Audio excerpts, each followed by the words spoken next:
We're 2 weeks into 2023. How's your new year going so far? If you think it's been a bumpy start, you're not alone. Many Americans view January as an especially challenging month. There's a lot of gray skies, the holidays are over, it's time to get back to work, and it can feel like there's a lot to prove in just the first few weeks. After all, this month is often seen as a time to instill new habits or set big goals. But all too often this can lead to feeling overwhelmed and stressed. But don't worry, it's normal for these emotions to come and go. It's how we interpret and deal with them that makes a difference. The emotions that we have when we are happy or sad or threatened or stressed are really more granular data points. It's incredibly helpful and useful as humans with this big cerebral cortex for us to be asking ourselves, what emotions do I feel? And to be labeling our emotions, because they are information. They're the data that helps us understand this world and why our body is feeling the way it is. That's Dr. Elissa Epel, a health psychologist and a professor and vice chair in the Department of Psychiatry and Behavioral Sciences at the University of California, San Francisco. She's also the director of the Aging, Metabolism, and Emotions Center at the university. Epel says that stress may not feel great in the moment, but it's there for a reason. The stress response is a survival response, and it really has saved our ancestors over and over and over, and it's the reason we exist. We need our stress response.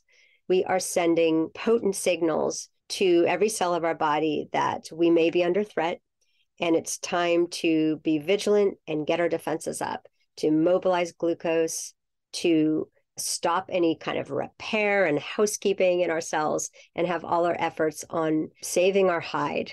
So really running from a threat is what we're built to do. And of course, our psychological stressors don't require us to run from a threat, but our bodies are still built that way. So metabolizing stress in our body is a really important and overlooked way that we as humans can cope with our stress. Last October, the American Psychological Association released a large poll showing that about half of those surveyed said they feel overwhelmed or paralyzed by stress. On top of this, 27% said they're so stressed most days that they can't function. This continuous feeling is called chronic or long-term stress. We know that it puts us at risk of chronic diseases, hypertension, diabetes, other ways that our body has wear and tear over time. Stress speeds that up. But we also are now able to look into the cell and really understand how chronic stress is impacting all the cell aging mechanisms in a cell.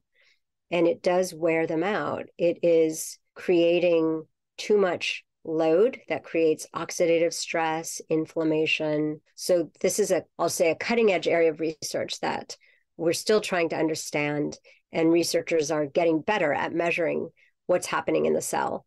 But in general, we know that inflammation is the royal highway for biological aging, and chronic stress increases inflammation in our blood slowly but surely over the years. Apart from chronic stress is acute stress, a short-term response that helps humans adapt in the moment to an immediate physical, emotional, or psychological threat. Acute stress is the most common, and it's normal for people to feel it multiple times a day. Another category that's connected to acute stress is hormetic stress. In short, it's controlled, repeated, and moderate doses of stress to the body. Scientists believe that this intermittent exposure to stress is beneficial because it builds the body's resistance over time. Exercise is a form of stress that is conditioning, that brings us physical fitness, but we don't realize it's also bringing us stress fitness.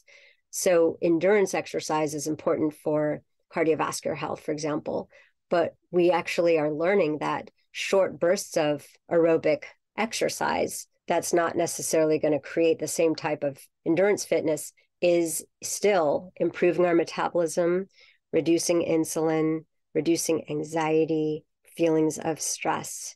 And creating a healthier autonomic nervous system balance. So that's what I call stress fitness. On top of short bursts of exercise, there's also a growing body of research showing that short doses of exposure to hot and cold temperatures can help build this resistance. Repeated sauna that raises our core body temperature can be helpful for depression and anxiety. And it's possible that cold has the same effect. We just don't know. I couldn't tell you what the exact dose is for humans yet. We and other people are studying these. There have been many studies on the Wim Hof method, several studies. The Wim Hof method is a combination of exposure to cold as well as extreme breathing, some hyperventilation, breath holding. We've been so interested in those initial studies that have found that it can help improve the immune system. The immune system is less pro-inflammatory in response to a challenge, an endotoxin, a poison in a sense that we inject into the body. So those have let us do several studies on the Wim Hof method with cold and with extreme breathing at UCSF. And we're still analyzing those studies, but we do know that that looks like it's creating relief from stress, depression, and anxiety just as much as exercise and meditation. And you don't need a cryo chamber or cold pool to take part. Epel says that anyone with a shower can get the same benefits. It really is finding your sweet spot and turning the shower cold at the end of your shower and tolerating it for as long as you can.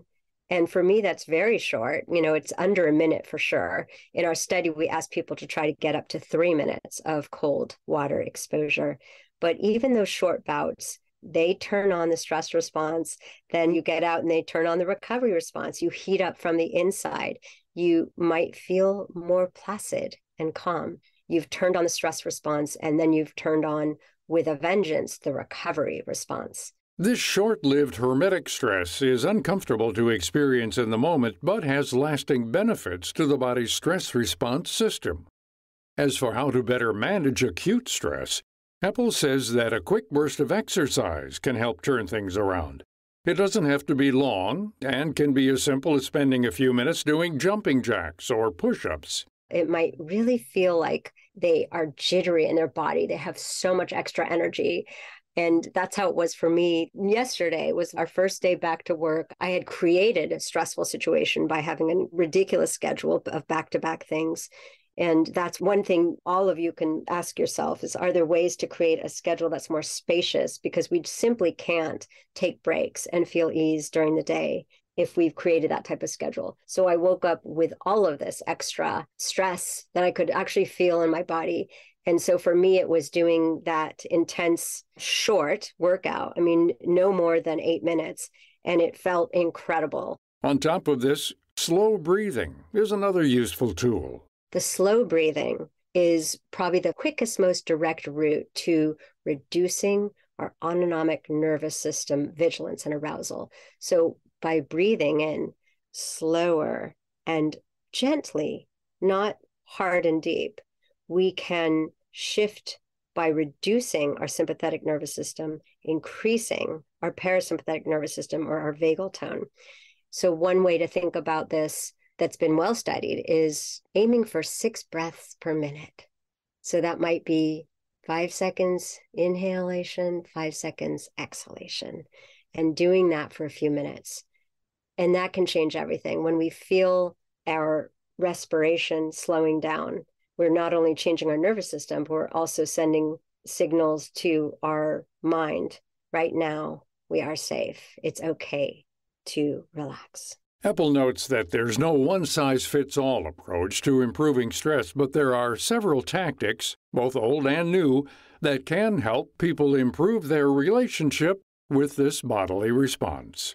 We have different types of stress. We suffer in different ways. For one person, it might be self-critical thoughts, in which case the positive stress mindset and self-compassion are so important and can help us not suffer after something happens with rumination and other critical thoughts that increase the stress duration and make acute stress turn into more chronic stress. You can find out more about this topic and our guest, Dr. Elissa Epel, by visiting viewpointsradio.org. You can also check out her new book, The Stress Prescription, 7 Days to More Joy and Ease. Now available online and in select bookstores. Our executive producer is Amira Zaveri. I'm Gary Price. This segment is brought to you by the U.S. Department of Health and Human Services. If you've had COVID, you can get it again. And next time it could be worse, especially for those 50 or older or with a chronic condition. An updated vaccine gives you better protection from COVID's worst outcomes. Find COVID vaccines near you at vaccines.gov. We can do this.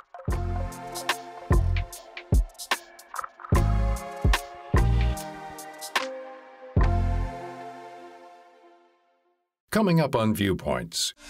35% are at risk for anorexia, 58% are at risk for bulimia, yet there is no standard protocol for how to deal with eating disorders. Exposing the systems that are failing young female athletes. Then, there is no universal single time for anyone to know. What time it is going to depend on everybody's individual location and personal history, how they've been moving around. The intricacies of time. I'm Marty Peterson. And I'm Gary Price. These stories in depth on your public affairs magazine, Viewpoints.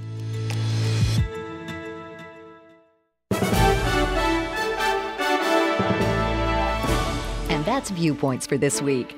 Follow us on Twitter, Facebook, and Instagram to learn more about upcoming shows and find a library of past programs on Apple Podcasts, Google Play, and Spotify. Plus, you'll always find previous segments and more information about our guests at viewpointsradio.org. Join us again next week for another edition of Viewpoints.